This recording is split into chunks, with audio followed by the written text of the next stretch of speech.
మన అడవి మీద ఎవరి దృష్టి పడిందో తెలియడం లేదు. ప్రతిరోజు ఏదో ఒక జంతువు మాయమవుతోంది. కానీ షేర్ఖాన్, నేను ఒక విషయాన్ని గమనించాను. ఎవరైతే మాయమవుతున్నారో వాళ్ళు చివరిసారిగా రహస్యమయ ద్వారం గురించి మాట్లాడుతూ కనిపించారు.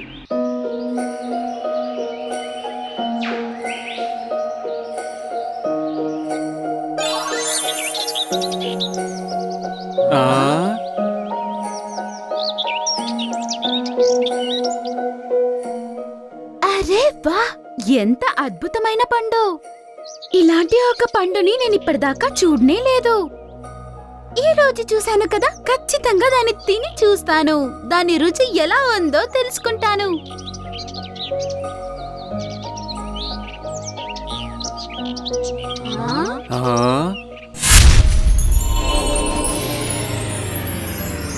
అరే, ఏం జరుగుతుంది? ఆ, ఆ, ఆ, ఆ, ఆ!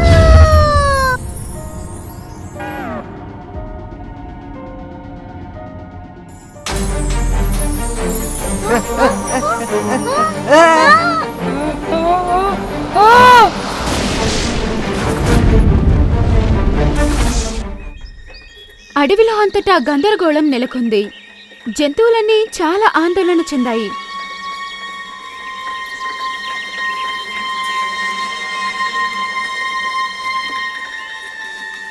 మన అడవి మీద ఎవరి దృష్టి పడిందో తెలియడం లేదు. ప్రతిరోజు ఏదో ఒక జంతువు మాయమవుతోంది. కానీ షేర్ఖాన్, నేను ఒక విషయాన్ని గమనించాను. ఎవరైతే మాయమవుతున్నారో వాళ్ళు చివరిసారిగా రహస్యమయ ద్వారం గురించి మాట్లాడుతూ కనిపించారు. కాబట్టి వీళ్ళు ఆ ద్వారం లోపలికి వెళ్ళి ఉంటారు. కానీ ఆ జంతువులన్నీ చాలా బాధ్యత గలవి. రాము ఏనుగు, చోటు జింక, మోటు కోతి, ఇంకా బగీరా అందరికీ కూడా రహస్యమయ ద్వారం గురించి తెలుసు కదా. మరి ఎందుకు వాళ్ళు దానిలోకి వెళ్ళాలని ఆలోచిస్తారు? ఈ రహస్యమయ ద్వారం ఏమిటి? రహస్యమయ ద్వారం పాళీ కోటలో ఉంది. ఆ ద్వారం వెనకాల ఏమీ కనిపించదు. కేవలం బంగారం కనిపిస్తుంది, ఇంకా కిరణాలు మెరుస్తాయి. ఈ రోజు వరకు ఎవరైతే లోపలికి వెళ్ళారో ఎవ్వరూ కూడా తిరిగి రాలేదు. మన యొక్క పెద్ద జంతువులు మాయమైన విషయం గోల్డీకి తెలిసిపోయింది. అది ఎప్పుడైనా తన సోదరుడు షేరుతో కలిసి మన మీద దాడి చేయవచ్చు. మీరు రెండు సింహాలతో ఎలా పోరాడతారు? ఒక రాజుగా ఉన్న నాకు ఓటమిని అంగీకరించడం శోభనివ్వదు. నేను వాటితో ఆఖరి శ్వాస వరకు పోరాడతా. అది విని మిట్టు చిలుక కూడా చాలా బాధపడుతుంది. మరుసటి రోజు ఉదయం ఆ జంతువులని వెతుక్కుంటూ రహస్య ద్వారం వైపు వెళ్తుంది. పైనుంచి దానికి ఏం కనిపిస్తుందంటే, కాలు ఎలుగుబంటి గోల్డీ దగ్గర ఏమో మాట్లాడుతూ ఉంది. ఇదేంటి? ఈ కాలు ఎలుగుబంటి మన శత్రువైన గోల్డీతో ఏం మాట్లాడుతోంది? వెళ్ళి వింటాను. గోల్డీ మహారాజా, మీరు చెప్పినట్టుగానే అడవిలోని అన్ని పెద్ద జంతువులను ఎలాగోలా తిప్పలు పడి ఆ మాయాద్వారంలోకి పంపించేశాను. ఇక వారు ఎప్పటికీ తిరిగి రాలేరు. దాడి చేయడానికి మంచి సమయం. షేర్ఖాన్ మీ చేతిలో ఓడిపోతాడు. ఇక ఆ తర్వాత మా అడవిపై కూడా మీదే అధికారం. ఒకవేళ అలాగే అయితే నేను నిన్ను ఈ అడవికి మంత్రినిచ్చేస్తాను. అంటే దీని అర్థం కాలు గోల్డీతో కలిసి ఉందన్నమాట. ఈ రహస్యం గురించి వెంటనే షేర్ఖాన్కి తెలియజేయాలి. అప్పుడు మిట్టుకి వెనుక నుంచి ఎవరో మాట్లాడడం వినిపిస్తుంది. ఏం వింటున్నావు నాయనా? అది వెనుక తిరిగి చూస్తుంది. గోల్డీ అడవికి చెందిన ఒక గద్ద ఉంటుంది. గోల్డీ రాజా, ఈ మిట్టు మీరిద్దరూ మాట్లాడుకుంటుంది వినేసింది. పట్టుకోదాన్ని. అది వినిన వెంటనే మిట్టు చాలా భయపడుతుంది మరియు అక్కడి నుంచి వేగంగా ఎగురుకుంటూ వెళ్ళిపోతుంది. గద్ద తన వెనకాలే వెళ్తుంది. ఓ భగవంతుడా, నాకేదైనా దారి చూపించు, లేదంటే ఈ గద్ద చేతిలో చనిపోతాను. అప్పుడు అది మెరుస్తున్న ఒక బంగారపు తలుపుని చూస్తుంది. చూస్తుంటే ఇది ఆ రహస్యమయ ద్వారం అనుకుంటా. అందరూ దీని గురించే మాట్లాడుకుంటున్నారు. దీంట్లోకి వెళ్ళిపోతాను. అలా అంటూ తన రెక్కలని ఆపకుండా ఆ తలుపు లోపలికి వెళ్ళిపోతుంది. అరే బా, వెళ్ళిపోయిందా? మళ్ళీ ఇంక ఎప్పటికీ తిరిగి రాదు. అలా అనుకుంటూ అది గోల్డీ మరియు ఎలుగుబంటి దగ్గరికి వెళ్ళిపోతుంది. లోపలికి వెళ్ళాక కొంచెం దూరం దాకా దానికి ఏమీ కనపడదు. ఇప్పుడు మిట్టు చూస్తున్నది ఒక అందమైన అడవి. దాని కళ్ళల్ని అదే నమ్మలేకపోతుంది. దాని ఎదురుగా ఒక జలపాతం ఉంది. చెట్లపై రంగురంగుల పువ్వులు పూసాయి. ఇంకో దృశ్యాన్ని కూడా చూస్తుంది. తన యొక్క అడవిలో నుంచి మాయమైన జంతువులన్నీ వేరే వేరే పంజరంలో బంధించబడ్డాయి.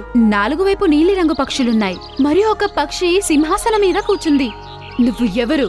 నువ్వు ఇక్కడికి వచ్చినందుకు పక్షిరాణి, ముందు మీరు ఈ విషయం చెప్పండి. మీరు ఈ నా మిత్రులందరినీ ఎందుకు బంధించి ఉంచారిక్కడ? వీళ్ళందరిలాగే నిన్ను కూడా నేనిప్పుడు బంధిస్తాను అలా అంటూ అది మాయ చేస్తుంది. కాని ఆ మాయ మిట్టు మీద ఏ ఒక్క ప్రభావం చూపలేదు. ఏంటిది? ఇది ఎలా జరిగింది? నీ మీద నా మాయ ఎందుకు పని చేయట్లేదు? అలా అంటూ అది మళ్ళీ మాయ చేస్తుంది. కాని ఈసారి కూడా మిట్టు మీద తన మాయ పని చేయలేదు.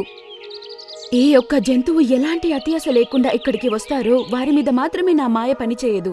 ఎలాంటి అత్యాశతో నువ్వు ఇక్కడికి రాలేదా? లేదు పక్షిరాణి, నా వెనకాల ఒక గ్రద్ద పడింది. నేను దాని నుంచి తప్పించుకునే క్రమంలో తొందరలో ఈ ద్వారంలో ప్రవేశించాను. దానికి అర్థం నువ్వు దయగలవాడివి. నా యొక్క బహుమతిని పొందే అర్హత నీకు మాత్రమే ఉంది. అలా అంటూ చిడియారాణి మాయ చేస్తుంది. మాయారాణి చేతుల్లో ఉన్న మంత్రదండం లాంటి ఇంకో దండం చిలుక చేతుల్లోకి వచ్చింది.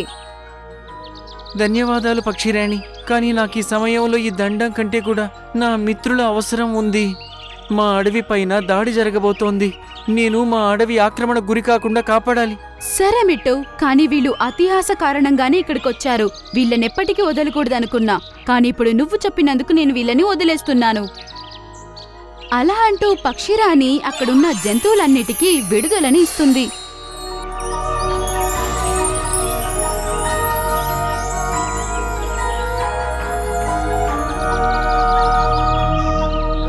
ఇంతలో గోల్డీ అడవిపై దాడికి సన్నాహాలు చేశాడు. గోల్డీ తన సహోదరుడైన షేర్తో కలిసి షేర్ఖాన్ ముందు నిలబడింది.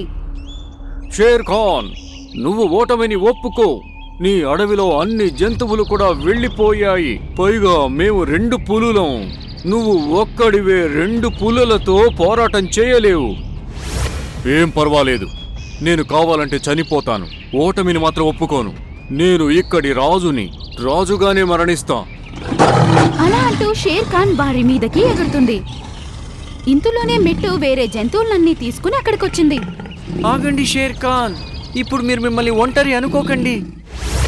కనపడకుండా పోయిన జంతువులన్నిటినీ మిట్టు తనతో పాటు తీసుకురావడం జంతువులన్నీ చూశాయి.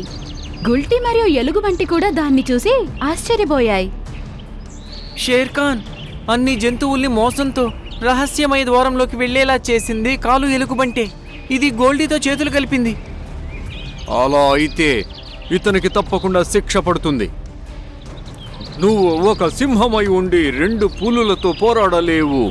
ఓటమిని ఒప్పుకో, అదే మీ అందరికీ మంచిది. షేర్ఖాన్ ఒంటరివాడు కాదు. అలా అంటూ మిట్టు తన యొక్క దండంతో షేర్ఖాన్ పై మాయ చేస్తుంది. ఇప్పుడు షేర్ఖాన్ లాంటి ఇంకొక షేర్ఖాన్ ప్రత్యక్షమయ్యింది. ఓ, ఇది ఎలా జరుగుతుంది? ఇప్పుడు ఈ 2 షేర్ఖాన్లు వాళ్ళిద్దరి మీద దాడి చేశాయి. చాలాసేపు గొడవ పడ్డాక గోల్డీ మరియు తన సహోదరుడు అలసిపోయాయి. ఓడిపోయాము అని అవి ఒప్పుకుంటాయి. ఓ, మేము ఓటమి ఒప్పుకుంటున్నాం. ఇప్పుడు మీరు నోరు మూసుకొని వెళ్ళండి ఇక్కడి నుంచి. మీతో పాటు ఈ వెధవ ఎలుకబంటిని కూడా తీసుకువెళ్ళండి. అది విని అది దాంతో పాటు కాలు ఎలుగుబంటిని తీసుకుని అక్కడి నుంచి పరుగులు తీశాయి. షేర్ఖాన్ మరియు వేరే జంతువులన్నీ మిట్టుకి చాలా చాలా ధన్యవాదాలు తెలిపాయి. అప్పటి నుంచి జంతువులన్నీ కలిసిమెలిసి చాలా సంతోషంగా జీవిస్తున్నాయి. మరియు మిట్టు చిలుక తన యొక్క మాయా శక్తితో జంతువులన్నిటికీ సహాయం చేస్తూ ఉంది. ఆ రహస్యమైన ద్వారం ఇంకా తెరిచే ఉంది. నువ్వు వెళ్ళిపోతే నన్ను ఇంకా ఎవరు ప్రేమిస్తారు? నేను తప్పు చేస్తే ఎవరు తిడతారు? మా వెళ్ళొద్దమ్మా, మా మా ఒక చిన్న అడవిలో జీవితం చాలా ఆనందంగా గడిచేది. అక్కడ జంతువులన్నీ కలిసి ఉండేవి. ఆ అడవిలో కొండ దగ్గరలో అందమైన చెరువు ఉంది. ఆ చెరువులో హంసలు, చేపలు, కప్పలు మరియు మిగిలిన జంతువులు ఉండేవి. అవన్నీ చాలా బాగా ఉండేవి. వీళ్ల మధ్యలో మంటూ అనే ముసలి కూడా ఉంది. అది చాలా గర్వంగా ఉండేది. అదే ఆ చెరువుకి రాజు అనుకునేది. అందరితో చాలా గర్వంగా మాట్లాడేది. ఒకరోజు ఒక పక్షి వచ్చి ఆ చెట్టు మీద కూర్చుని పండు తింటోంది. అప్పుడు పొరపాటున ఒక పండు చెరువులో పడిపోయింది. తర్వాత ఏం జరిగిందంటే ఆ విషయం మంటూ అనే ముసలికి అస్సలు నచ్చలేదు. అది ఆ పక్షి మీద అరుస్తూ ఉంది. పాపం ఆ పక్షి అక్కడి నుండి ఎగిరిపోయింది. పక్షి వెళ్ళిన తర్వాత బంటు అనే ఎలుగుబంటి నీళ్లు తాగడానికి వచ్చింది. దాన్ని చూసి మంటూ ఏమన్నాడంటే, బంటి, నువ్వు నీ నోటితో నా చెరువుని పాడు చేస్తున్నావు. అందుకే నువ్వు నీ చెత్త మూతి బయటికి తీ. ఇక్కడి నుంచి తక్షణం వెళ్ళిపో. మంటూ సోదరా, ఈ చెరువు అచ్చం నీ ఒక్కడిదే కాదు, ఇది అందరిది కూడా.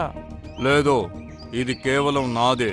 ఇంకా మీరందరూ నా చెరువులోంచి నీళ్లు తాగడం జరుగుతోంది కాబట్టి దానికి పరిహారం చెల్లించాలి. వెళ్ళు, ఇంకా నీ రాజుకు చెప్పు. చెరువు యొక్క రాజు ఆజ్ఞాపించారు, ఇక నుంచి ఎవరైనా చెరువులో నీళ్లు తాగాలంటే ముందే ఆయనకి పన్ను చెల్లించాలి అని చెప్పు. ఒకవేళ అలా చేయలేకుంటే వాళ్ళని మంచినీళ్లు తాగనీయకుండా బహిష్కృతం చేస్తాను. తర్వాత ఏమైందంటే అన్ని జంతువులు చెరువుకు వెళ్ళడానికి ముందే ఏదో ఒకటి ఇచ్చేవారు. ఒకరు తాజా మంచి పళ్ళని తీసుకొచ్చేవారు, కొంతమంది ఇంకొకటి తీసుకెళ్లేవారు. మంటూ రాజులాగా వాటన్నిటినీ తినేవాడు. ఇదంతా మంటుకు చాలా బాగా నచ్చేది. ఇలానే రోజులు గడుస్తున్నాయి. ఒకరోజు చింటూ అనే జింకకు చాలా దాహం వేసింది. అది తన తల్లి జింకతో ఇలా అంది, నాకు బాగా దాహం వేస్తోంది. బాబూ, మన దగ్గర మంటూకి ఇవ్వడానికి ఇప్పుడు ఏమీ లేదు. కానీ చింటూ దాహానికి ఉండలేకపోతున్నాడు. తల్లి జింక అన్నది, బాబూ, కొంత సమయం ఆగు. చీకటి పడిన తర్వాత మనం చెరువు దగ్గరికి వెళదాం. అప్పుడు నువ్వు నీళ్లు తాగొచ్చు. చీకటి పడ్డాక ఇద్దరు చెరువు దగ్గరికి వెళ్లారు.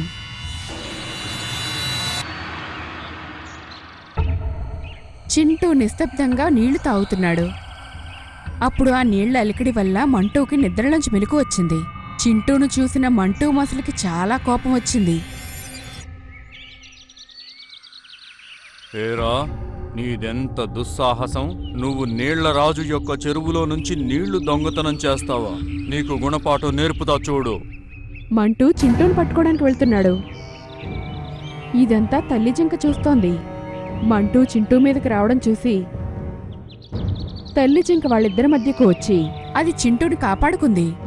అప్పుడు అది అనుకోకుండా మంటూ నోటికి చిక్కింది. అది చూస్తున్న చింటూ ఏడవడం మొదలెట్టాడు. అక్కడ దగ్గరలో ఉన్న జంతువులన్నీ అది విని అక్కడికొచ్చాయి. తల్లి జింక చావు నుండి తప్పించుకుంది. కాని దెబ్బ చాలా గట్టిగా తగిలింది. ఆ నొప్పిని జింక తట్టుకోలేకపోతోంది. ఆ తల్లి జింక ఏం చెప్పిందంటే, బాబూ చింటూ, నువ్వు జాగ్రత్తగా ఉండు. నేను వెళ్ళిపోయే సమయం వచ్చింది అనుకుంటున్నాను. లేదమ్మా, నువ్వు వెళ్ళిపోతే నన్ను ఇంకా ఎవరు ప్రేమిస్తారు? నేను తప్పు చేస్తే ఎవరు తిడతారు? మా వెళ్ళొద్దమ్మా, మా మా పాపం చింటూ వెక్కి వెక్కి ఏడుస్తున్నాడు. తల్లి జింక ఇలా అంది, బాబూ చింటూ, నేనెప్పుడూ నీతోనే ఉంటాను. నిన్నెప్పుడూ ఒంటరిగా వదిలిపెట్టను. చింటూకి తన ఆశీర్వాదాన్ని అందించి చివరికి కన్ను మూసింది. చింటూ చాలా బాధపడుతున్నాడు. అక్కడున్న అందరి కళ్ళల్లో నీళ్లు తిరిగాయి. ఒకరోజు చింటూ తినడానికి వెతుక్కుంటూ వెళ్తున్నాడు.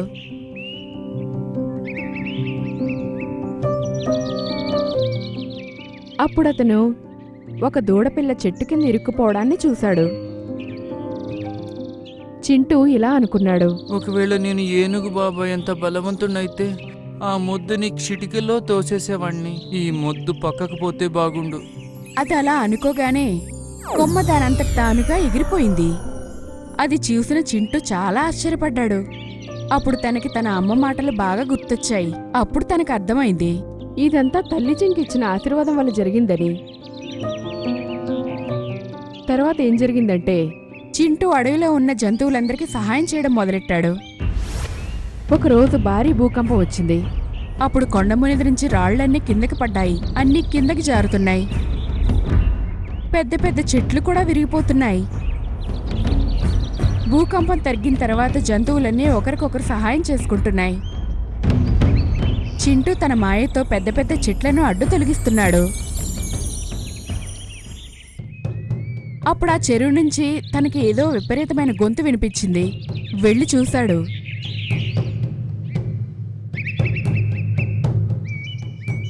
మంటూ ఒక పెద్ద రాయి కింద పడి నలిగిపోతోంది. సహాయం చేయండి, నాకెవరైనా సహాయం చేయండి. కానీ ఎవరూ తనకు సహాయం చేయడానికి వెళ్ళట్లేదు. నీలాంటి దుష్టులకు ఇలాగే జరుగుతుంది. భగవంతుడు నీకు మంచి శిక్ష వేశాడు. నిన్ను నువ్వు చాలా బలవంతుడు అనుకుంటావు కదా, ఇప్పుడు చేతనైతే తప్పించుకో చూద్దాం. ఈ విధంగా అక్కడ జంతువులన్నీ మంటూ చేసిన తప్పును చెప్తున్నాయి. సహాయానికి మాత్రం ఎవరూ వెళ్ళట్లేదు. కాని చింటూ వచ్చాడు. తన మాయతో ఆ రాయిని ఎత్తి పడేశాడు. అది చూసి మంటూకి తను చేసిన తప్పేంటో తెలిసొచ్చింది. అప్పుడు తనన్నాడు, చింటూ, నా వల్లే మీ అమ్మ నీ నుంచి దూరంగా పోయింది. అయినా గానీ నువ్వు నన్ను కాపాడావు. ఒకవేళ నాకు కూడా నీ అంత మంచి మనసుంటే ఎవరిని బాధ పెట్టేవాడిని కాదు కదా. మంటూ అక్కడున్న జంతువులన్నింటినీ క్షమాపణ కోరుకుంది.